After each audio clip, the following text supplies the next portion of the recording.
Okay. Ready? Good evening. Welcome to the Cortez City Council regular meeting.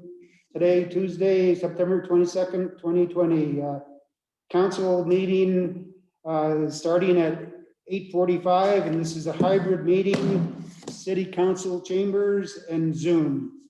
I'll call this meeting to order, and we'll begin with the Pledge of Allegiance. If you all stand and repeat the Pledge of Allegiance. I pledge allegiance to the flag of the United States of America and to the republic for which it stands, one nation, Under God, indivisible, with liberty and justice for all. Thank you. Okay. The first item on the agenda is the consent agenda. The listing under consent agenda is a group of items to be acted on with a single motion and vote. This agenda is designed to expedite the handling of limited routine matters by City Council. The mayor will ask if a citizen or council member wishes to have a specific item removed from the consent agenda for discussion. Either the public or a council member may request that an item be removed from the consent agenda at that time, prior to council vote. Item A is approval of the work session and regular meeting minutes for September 8th, 2020. And B, approval of expenditure vouchers for September 22nd, 2020.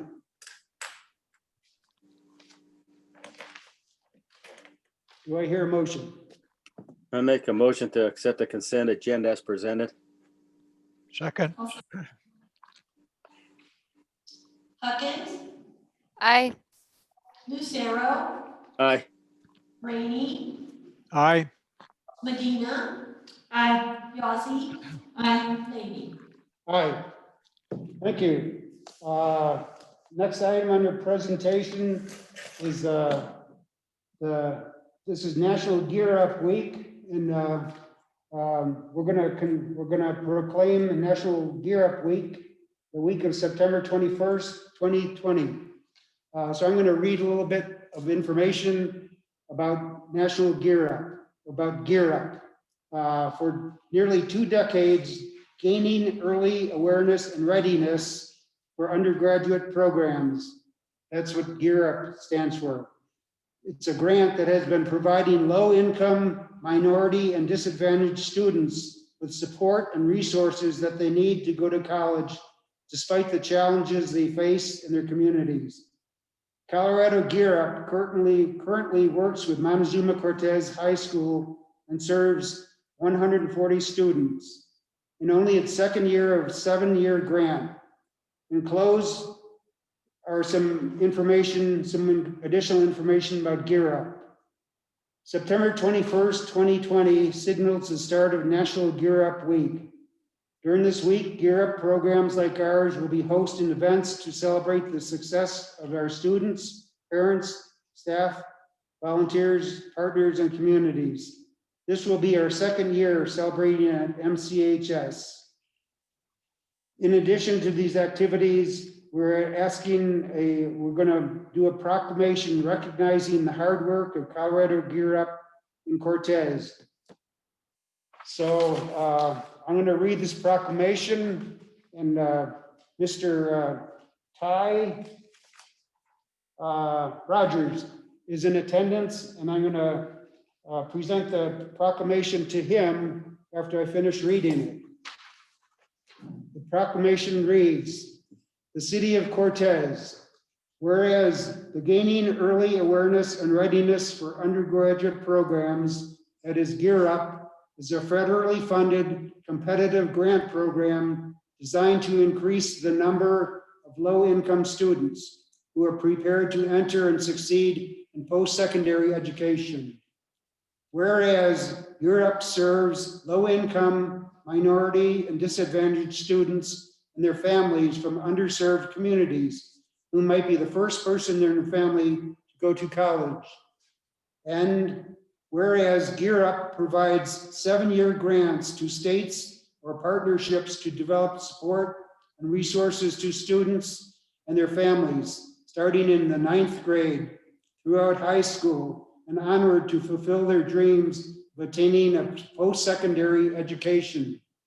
And whereas Gear Up includes interventions such as tutoring, mentoring, rigorous academic preparation, financial education, and college scholarships to improve access to higher education for low-income, minority, and disadvantaged first-generation students and their families. And whereas Gear Up is built around public-private partnerships, enlisting formidable resources of government, business, and community groups to support low-income students as they prepare to enter and succeed in college. And whereas the Colorado Gear Up is a partnership of the Colorado Department of Higher Education and the Governor's Office. And whereas the week of September 21st, 2020 has been declared National Gear Up Week. And whereas Cortez is committed to providing a quality education for all students, helping them to achieve their highest potential. Now, therefore, I, Mike Levy, Mayor of the City of Cortez, do hereby proclaim the week of September 21st, 2020 as National Gear Up Week in the City of Cortez. And I urge all citizens to join me in this special observance. And it's been signed this 22nd day of September 2020 by Mike Levy, the Mayor. Ty, would you like to come up to the podium? No, come right here. Oh. I meant to the desk. Okay. And thank you so much for all you've done Thank for you. the students, and we appreciate all the efforts you've done, and keep up the good work. Thank you. Thank you much. Thank you. So would you like to say anything on the, I'd be happy to. okay,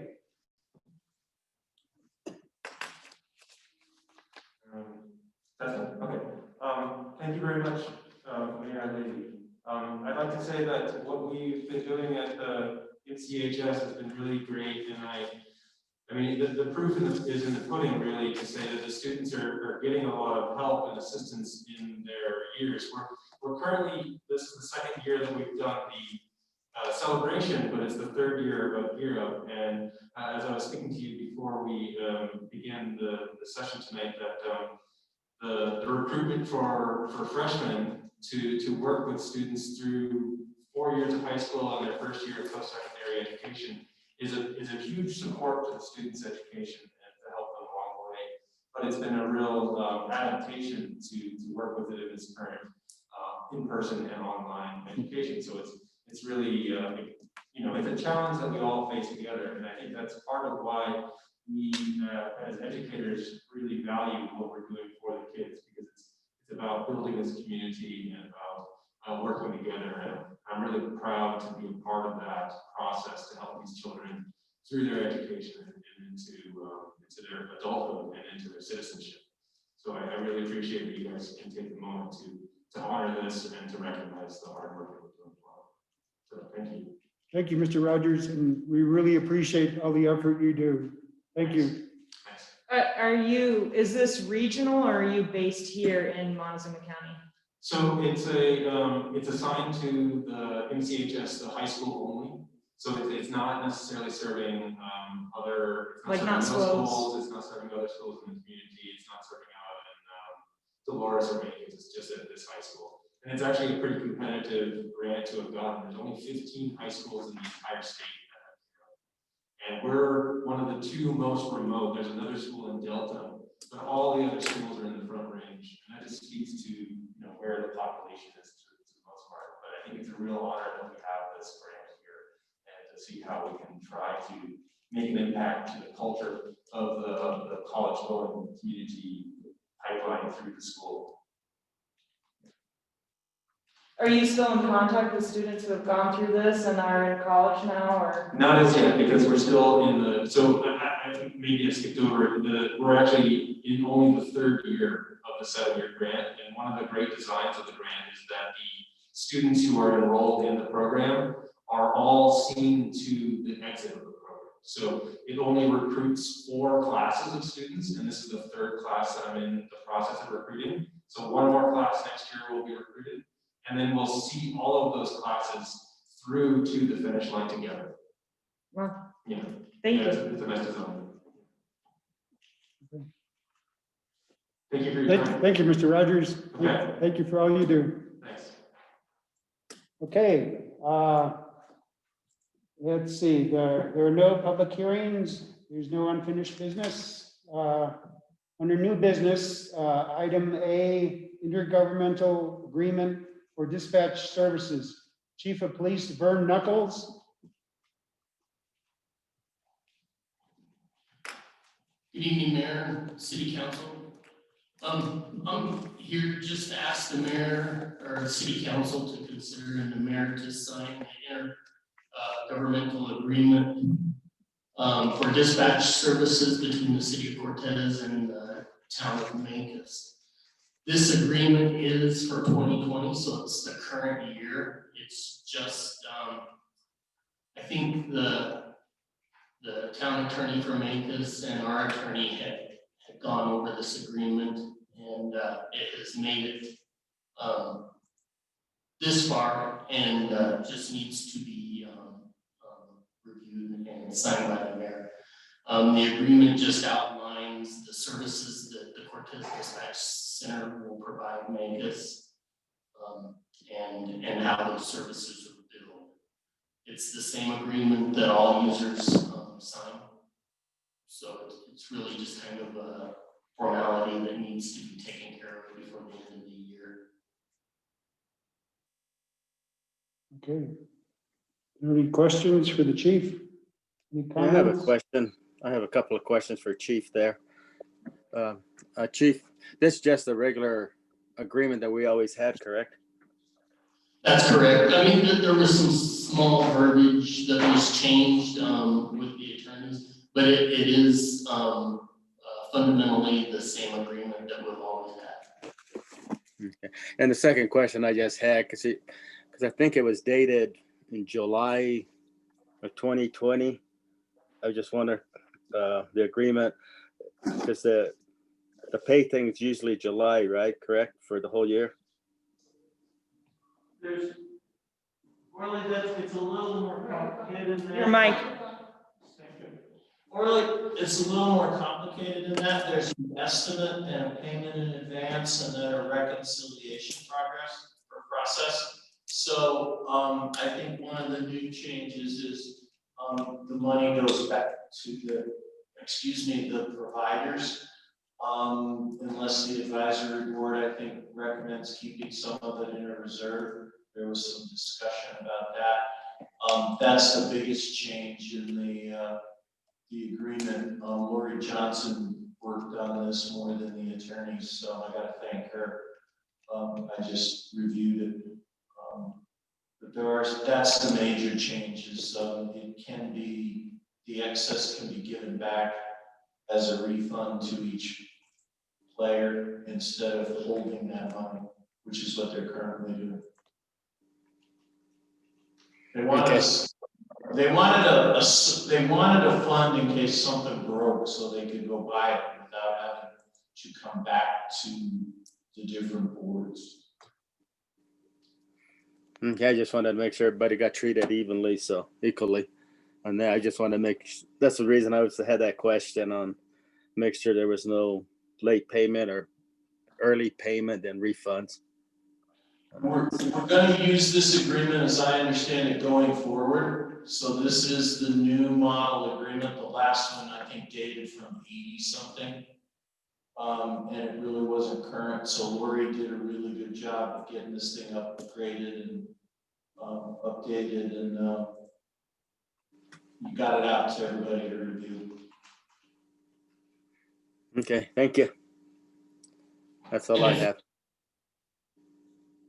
And Mike said that the refund is new to this IGA, and if I remember correctly, that is not new. It's been in the IGA since the beginning of the dispatch center.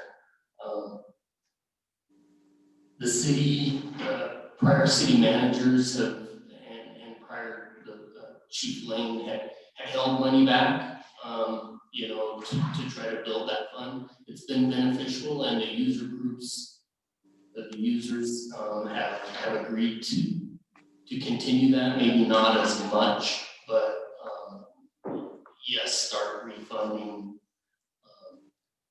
some of the excess back to the users. That was Okay. just. I was just wondering. All right, thanks. Appreciate it.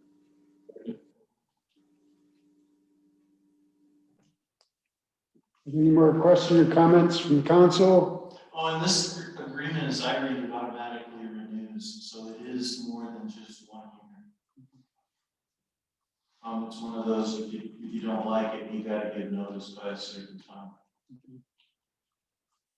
Thank you, Mike. Any other comments or questions from the council? I don't have any more. Thanks. None Okay. here. Okay, none down here. Okay, do I hear a motion on this item? I make a motion approving the intergovernment agreement for dispatch services between the city of Cortez and the town of Moncos. Second. Medina, Yes. Yazzie. Aye. Rainey, Aye. Hawkins, Aye. Lucero, Aye. Lady. Aye. Thank you. Next item is item B, ordinance 1278, series 2020, Associate Planner Neva Connolly. All right, I'm ready this time. So hello, everyone. Sorry about earlier. Thank you for your patience. All right, okay, I'm gonna share a screen of the property that we're looking at.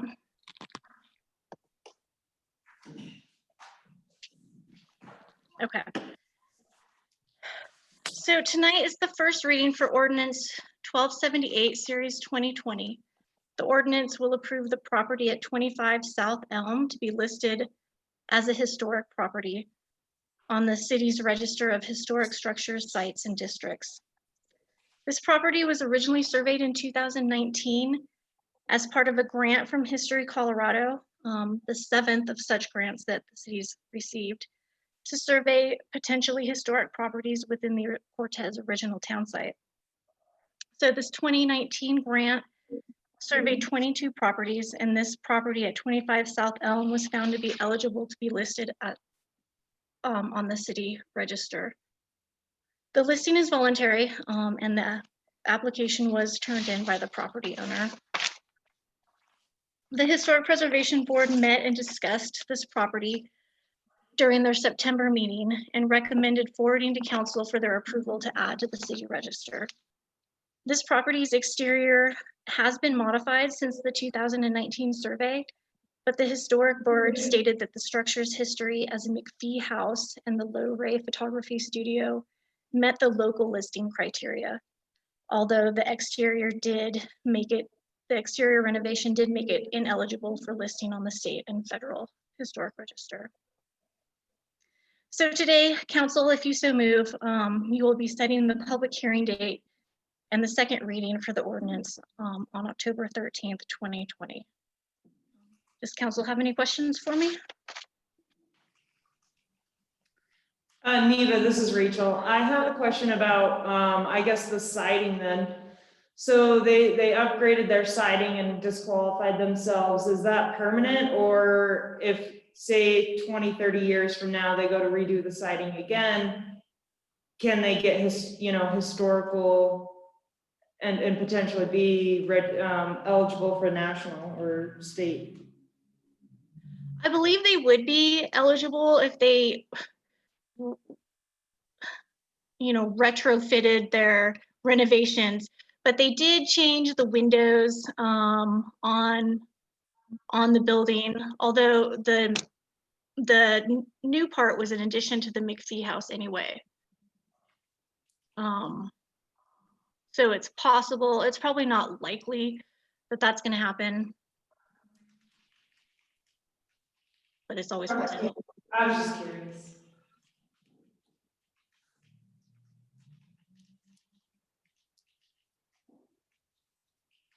Any other questions or comments from the council? I don't have any. Okay. None down here. Do I hear a motion on this item? Do we need public comment? No, it's only a first reading. Okay. First reading.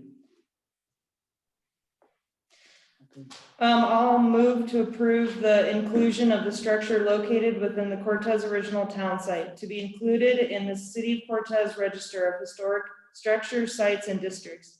Specifically, the house located on 25 South Elm Street, and set the public hearing date for the second reading of ordinance number 1278, series 2020 for October 13th, 2020. second, Yazzie.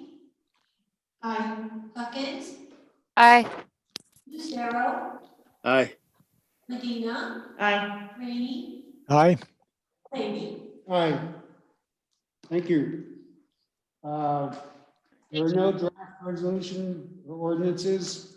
No other items of business. Are there any citizens that care to participate? Anyone online? There's no hands raised. Okay. Seeing none, carry on. There's no city attorney's report, no city manager's report. Mayor, Yes. I don't have a report, but I would like to have a discussion with council, if you don't mind. And this probably could have been done under unfinished business, but at the last meeting, Mayor Pro Tem Medina requested that the police chief look into a parking lot for homeless parking. We've looked into it, but I do need direction from council if the full council is wanting to proceed forward. We would have to have an ordinance written up. The request was not clear whether this was to be 365 parking or 24/7 parking, or exactly what parking lot we were looking at. I do have one that is not,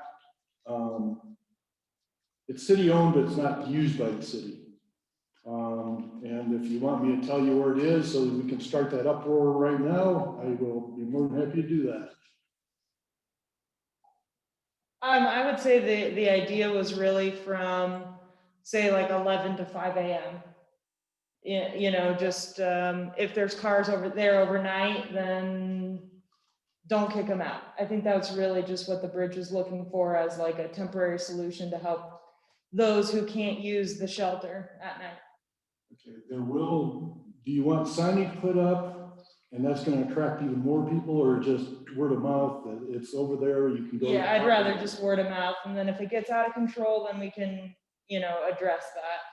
But I'd say just having a space where we don't patrol it and just kind of let people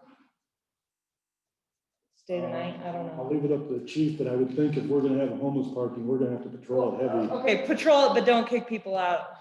I don't know. I have a question, because this is, Is your if mic we on? just do it informally, sort of ad hoc, that leaves us without any real way of handling problems, okay?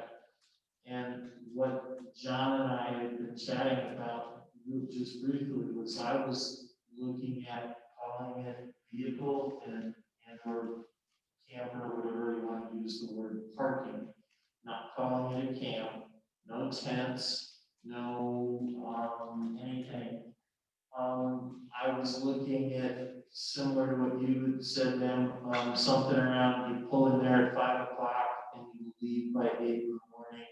You don't set up picnic tables or anything else. It's just a parking place. And the reason we would want to do an ordinance was so that if they were there at 9 o'clock, we could have something to make a move if they got there before. And I specifically want to avoid using the word campground. I want to make sure it's just parking.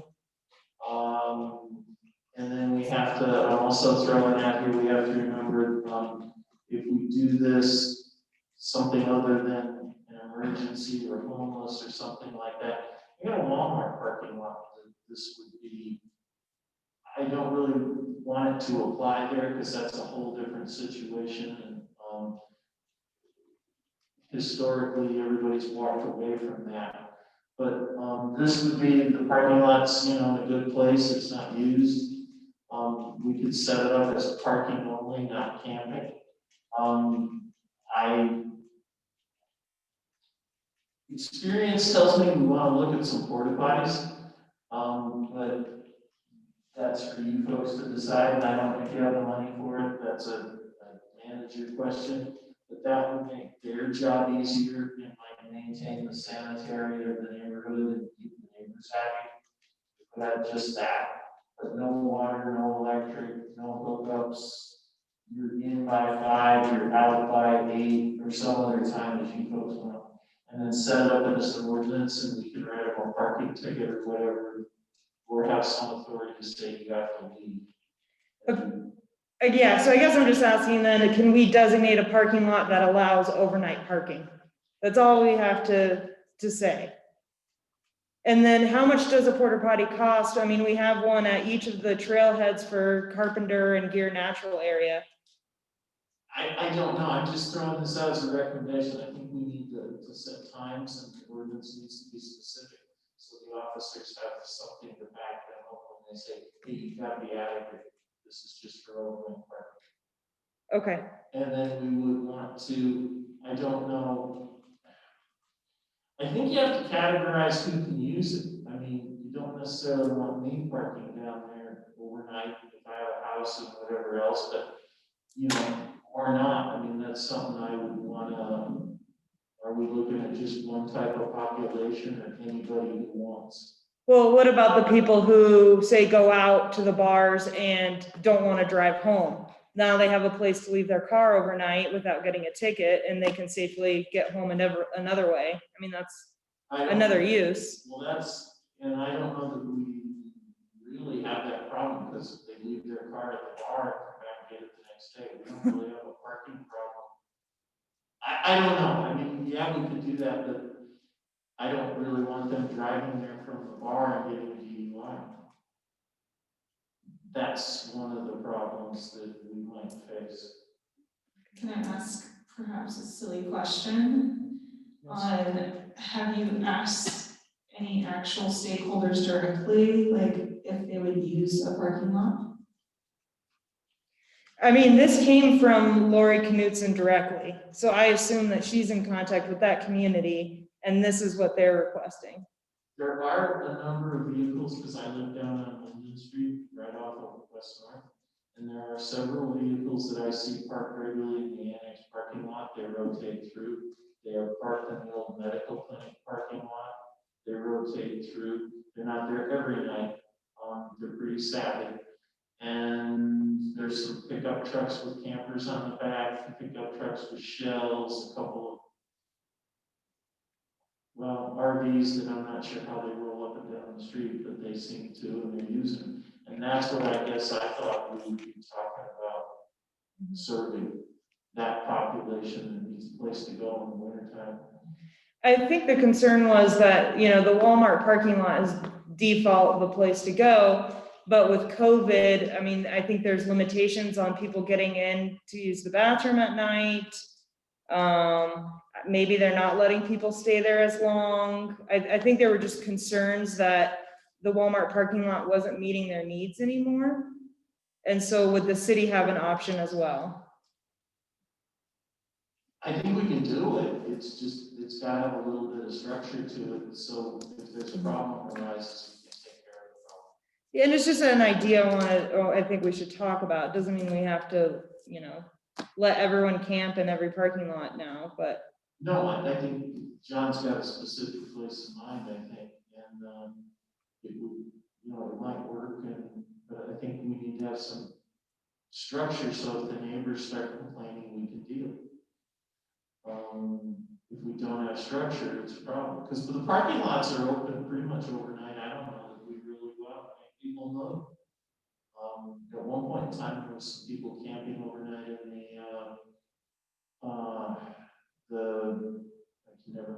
which part, but the part that has the lake in it, the bigger. Gear? No, it's Anyway, right off Denny. of Mildred, to the east of Mildred, they were parking in that lot in there, some campers one summer. But I mean, we've never really had a problem, but if you're gonna invite people, we need some structure. Nothing great, nothing onerous, something simple, but we need to give the officers some tools to deal. In other words, they shouldn't park there and take it apart to fix it. Which I've seen done and creates some issues. So that's all I'm saying is this is, hey, you guys can park here, but you gotta be out. It's, you know, Mhm.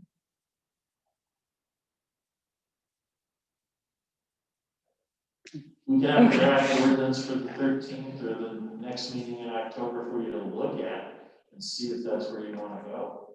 I feel like this is part of a bigger conversation that we really need to have about the homeless population and what we can do to provide services for them and make sure their needs are met.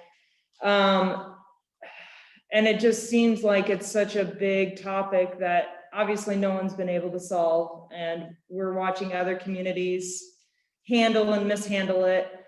So I almost feel like we need more meetings. I'm just kidding, but like maybe a group concentrated on this, because we need the bridge shelter part of this conversation, and we need access part of this conversation, and we need to, like Arlena brought up, really ask the homeless population what their needs are, you know, because maybe not all of them need a home, but some of them need access to a bathroom or to do laundry. Can we have like some sort of subcommittee, like tackling these issues? Like I don't know how the process would look, but can we just have like another group that could bring actual suggestions to council? Yeah, how do we And form how that? do we start that process? I'm asking John. John, do you have any? I'm kind of looking at Mike, but I think it's just the mayor appointing a subcommittee. And you have to make sure that the meetings are noticed and everything, but Mike? It's, you know, we would just be looking at the topic, whatever the rest of council wants to do this. Because I think this should be a council decision.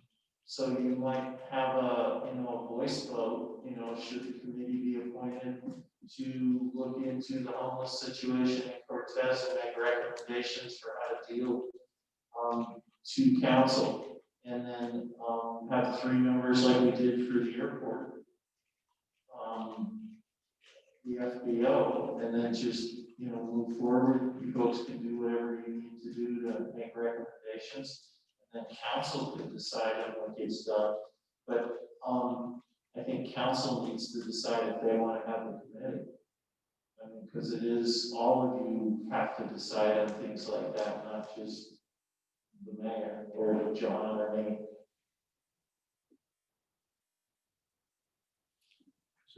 So, I guess we make that add it to the next agenda. Like, this is not anything final, but tonight, if you wanted to appoint a committee, you could ask the council members to look at this at the request of the city manager, so to speak. He's saying, what do I do? can I make a suggestion? Maybe we should wait till the new appointee is appointed to include the new council member in this discussion, possibility of a subcommittee. So I think we should at least wait till 2 weeks from now when we appoint the new council member. Like I say, the timing is not really anything that matters to get things done. It's just, we need some direction. And this was kind of easy, low-hanging fruit, designated parking lot, if that's what you want to do, and start working towards a general situation. I was actually looking at an ordinance that would sunset in the spring. We could look at it and see if it worked. If it didn't work, we could let it sunset, and then if we needed to do something else, we'd have that option. And I apologize for not saying that soon, but whatever you guys want to do is fine.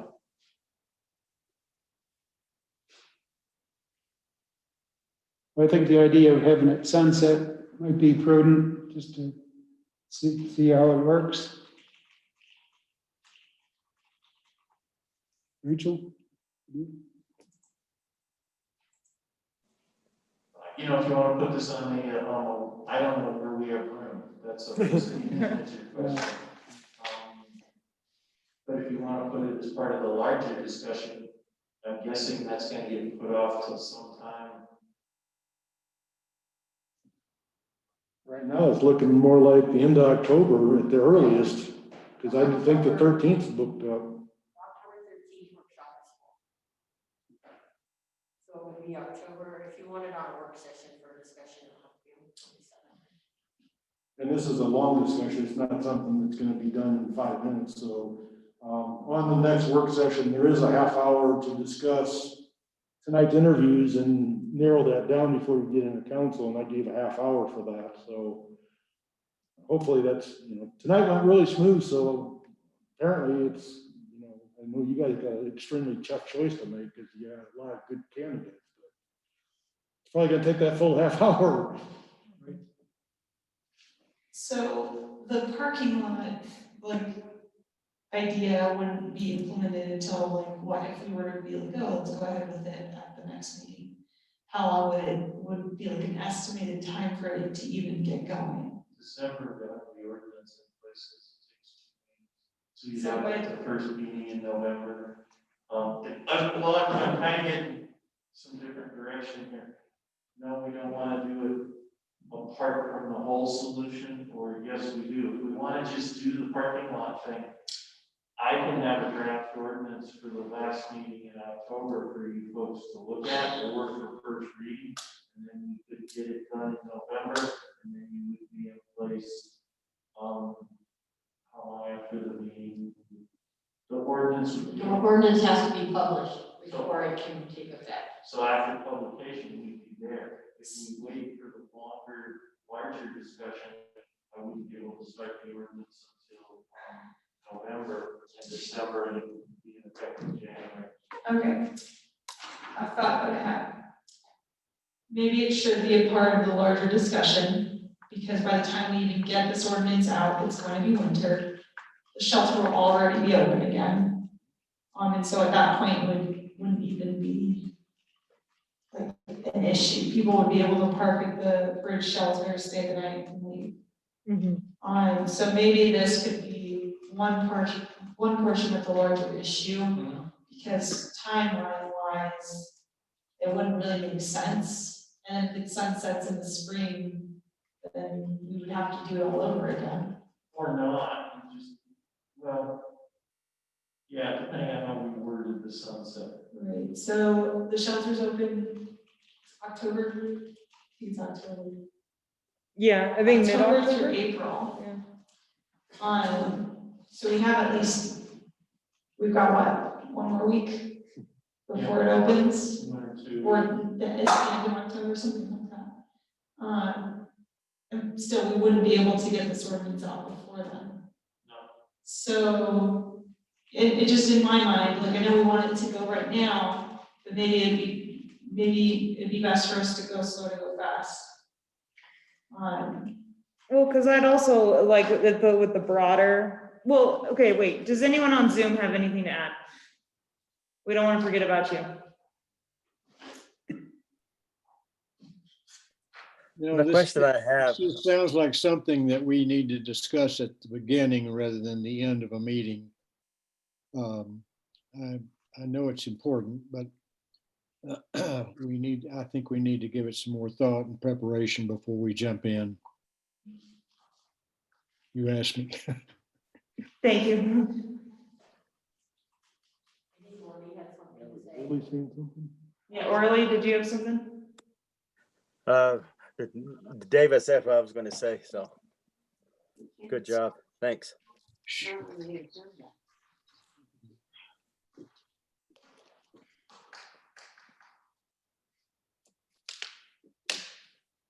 Amy, did you have any input? I've seen your mic. Go on. I know. Yeah, I just keep going on and off.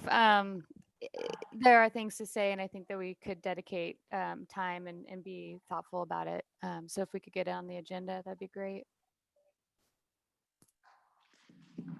Okay, yeah, because what I just want to say is I want to have time to invite other stakeholders to that meeting so that we can have like a good conversation with them included. So maybe October, the second meeting in October. Thank you, Linda. I guess my question is, how long would you anticipate this for a work session? Because it sounds like it's gonna be a very long discussion. Maybe it would warrant a special meeting. Hmm? Could we have a special meeting? In my view, that you're right. I think it would be a special meeting if we're gonna invite stakeholders and everybody else in, but that's up to the council and the mayor. I think we should have a special meeting to discuss it. But that's just me. So if anybody else has input around that. I guess that would be get everybody's opinion as to whether they want to come to a special meeting. Just four, right? I'll do a special meeting. Like I said, I don't know where everybody else is. Well, if you're wanting the new council person to be included, they will not be sworn in until the October 27th council meeting. You'll be making your decision on the 13th. They will be sworn in October 27th. So if you want the new council member to be involved, you will want to have this meeting after that date. Because they will not be sworn in until October 27th. Can they still come as like a public person? They can come, but they can't have any vote on it until they're sworn in. Okay. So, I mean, you guys can have that on the 27th, they'll be sworn in that night. But then it doesn't sound like you want it on the agenda for any kind of motion. The 27th, but if you want to have a special meeting, you want them to be involved in the discussion, you need to wait till they're sworn in. I would feel more comfortable having the new council member as part of the decision or discussion anyway. My opinion. So if you guys want to decide a date, you know, we can get that noticed. If we have council that all agrees on a date, then we can get that noticed. John, are we gonna have any more meetings on the budget? I didn't know if we were having any more special meetings. There's none planned. We will just discuss the things that are in and out right now before the council starts adopting it. But right now, there are no budget meetings planned.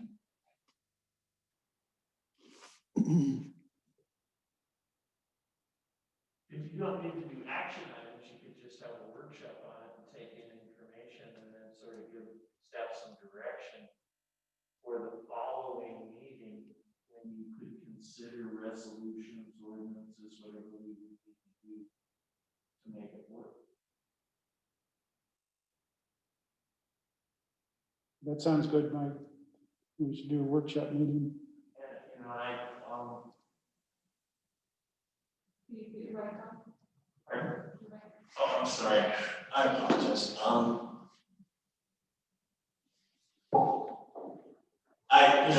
I don't know. This is a huge issue with it's going to be difficult to address it in an umbrella overall fashion. You may find that you need to pick it apart and do small things to get it going while you're looking at the bigger solutions. You haven't budgeted any money to do anything, and you don't have any ability to do anything without budgeting it. So I mean, you're going to be limited this year in some ways to little things like a parking lot is a safe place to park, maybe a couple porta potties because there's a few extra shekels somewhere that those can come from. But an overall big picture is going to need to be budgeted if you're going to spend money on it. And I'm not seeing it in next year's budget, and it's definitely not in this year's budget. So I don't know how you implement what you're wanting to do if it involves the city using resources. it seems like it's still a topic worth talking about. Oh, I'm not saying don't talk about it, I'm just saying you may be back saying, let's just do the ordinance on the parking lot because it doesn't really cost us any money and it's a good solution and it takes care of part of the homes. And then we'll move on to another topic and take care of that group. And maybe you have to bifurcate things or separate them out because that's the only way you can handle them with the constraints you have on money. You know, and I don't mean you don't have money, I mean, it's just, it's not budgeted.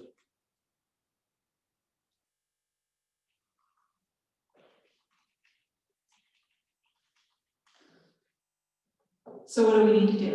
We need to set a date for a workshop, a special workshop. If you want to talk about the whole situation and solutions, yes, you just do a special workshop and see where you're going and we can move on from there. Okay. You're into November if you want to have the new person that you pick for council or the end of October. Okay, does that meeting have to be set tonight? No. Okay. No. Are we gonna get any further with this discussion tonight? Okay, can we go ahead and move on? I think at this point, I'll have somebody put out a doodle with several dates and we can do a council thing and see who can attend when. Thank you so much for using doodles. Okay, Thank you. Thank you. thank you. Okay, are there any city council committee reports? Mr. Mayor, I have a report. Okay. I attended the first rec and forestry board. I made it last week. I accidentally showed up the week before and sat in the parking lot waiting for everybody to show up. But last week I actually made it to the meeting, so I was happy about that. At the right time and date. But we discussed the location of the band shell Centennial, the library park. I should know this. I always confuse the name. The library park. Centennial. Centennial. For some reason, I always doubt myself when I say it. So thank you for confirming. So we went and we walked over. So we met at the large running and we walked over to where the proposed location was. We talked about it a little bit. It's in this really neat spot. Facing kind of like towards the pond. The opening would be facing towards the pond. We also discussed there were some of the disc golf community. There were some stakeholders that approached Dean and the chair of the Parks and Rec Advisory Board, and they were talking about maybe having a large permanent sign with all of the disc golf baskets. And forgive me if I'm using the wrong terminology because unfortunately I don't play the disc golf. But they were also talked about getting new placards for the disc golf pads, the cement pads, because the ones that were there got just degraded over time and they were removed. And they were also talking about the potential for some dynamic, having like the baskets be dynamic.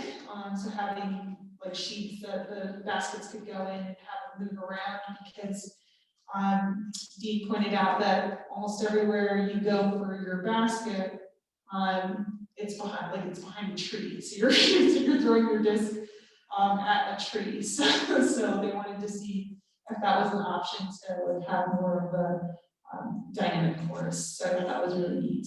And again, I apologize if that terminology was incorrect. And just as an aside, I attended the Stand Down for Veterans event as a representative of the Suicide Prevention Coalition. I just wanted to acknowledge the organizers of that event for a job well done. And I look forward to being there tabling next year's event. So I was really happy about it. I just might want to add that veteran stand down event was very well attended. I went there and went through the booths and talked to the people, and I saw Arlena there, and was very heartwarming to see the veterans honored, and the vendors gave out different items, sanitary items, socks, clothes, backpacks, and it is a very heartwarming event to honor our veterans. And we really appreciate our veterans, and it was a good way to honor them. And thank you, Arlena. Are there any other committee reports? Last week, I was invited to Madison House to read a proclamation. It was the National Assisted Care Living Week last week. And so I had a proclamation and I read it to the residents and read the proclamation to Jamie Coho, who's the manager at the Madison House, and the residents seemed very happy to get that proclamation read to them. And it's another way of honoring our elderly citizens in our community. Any other committee reports or comments? This is Rachel. I attended the Board of County Commissioners meeting this morning, and they talked about the proposals to the land use code that the changes to the land use code that they're proposing. And they put off making a decision on the 1 acre lot minimum, the square footage minimum, and setbacks, which I was happy to see. So I think we have a chance to kind of give our input for that. So I'd like to think about that more. So really, I guess I just have a question on how, is there any update on the master streets plan? Is that in the works, or is that still kind of on the back burner? It's being worked on. Okay. Tracy is working closely with the county on it. Okay, great. That's all. Okay, are there any other items? If not, I call this meeting adjourned.